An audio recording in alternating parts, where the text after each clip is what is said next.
আউযুবিল্লাহি মিনাশ শাইতানির রাজিম বিসমিল্লাহির রহমানির রহিম। আসসালামু আলাইকুম ওয়া রাহমাতুল্লাহি ওয়া বারাকাতুহু। নবী করিম সাল্লাল্লাহু আলাইহি সাল্লাম বলেছেন যে তোমরা ফজরের নামাজ পড়ো এবং রুজির জন্য বেরিয়ে যাও।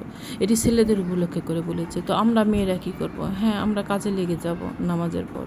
ঠিক আছে, আমি বাসায় কী খাই তা দেখানোর জন্য এই ভিডিওটা করিনি। আমি ভিডিওটা করছি একটা আপুর কমেন্টকে উপলক্ষে করে।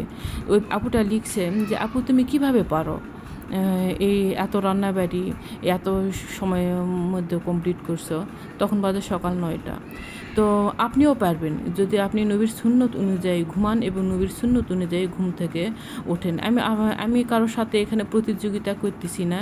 দেখেন কয়টা বাজে, এখন বাজে 7:40। আমার রান্না শেষ হয়েছে 7:25। ঠিক আছে, তো এখন কথা হলো এই যে একটি পেঁয়াজও কিন্তু আমি আগের রাত্রে কেটে রাখিনি। আপনি নবীর সুন্নত অনুযায়ী একটু একটু করে সামনের দিকে এগোবেন আর ইনশাআল্লাহ তাআলা সফল কাম হবেন।